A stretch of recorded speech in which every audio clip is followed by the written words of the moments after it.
আমার নওজওয়ানেরা, তরুণেরা, এ নবী পাকের প্রেমিকেরা, আল্লাহ নবী, নূহ নবী, দয়া নবী কতটা কষ্ট করেছে ইসলামের জন্য। এ নওজওয়ানেরা, ইসলাম বলতে আমরা কি বুঝি? ইসলাম বলতে বুঝি দাড়ি, টুপি, নামাজ, রোজা, মসজিদ, মাদ্রাসা, এটাকেই শুধু আমরা ইসলাম বুঝি।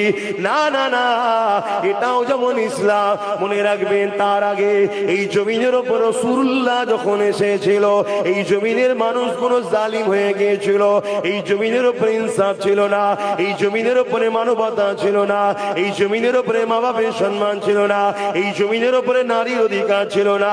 বাপেরা নিজেরা নিজেদের নারী দিওকে জন্ত পুঁতে দিত।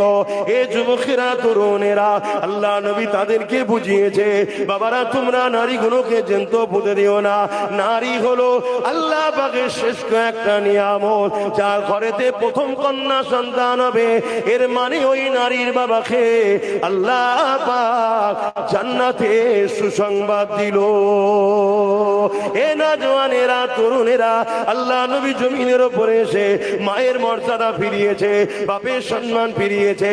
এই যে আজকে বাপগুলো আপনার ছেলে আপনাকে যে সম্মান এখনো দিচ্ছে, এটাই মাহফিল হয়। আমরা এসে বলি আল্লাহ নবী বলেছে বাপ হলো জান্নাতের দরজা।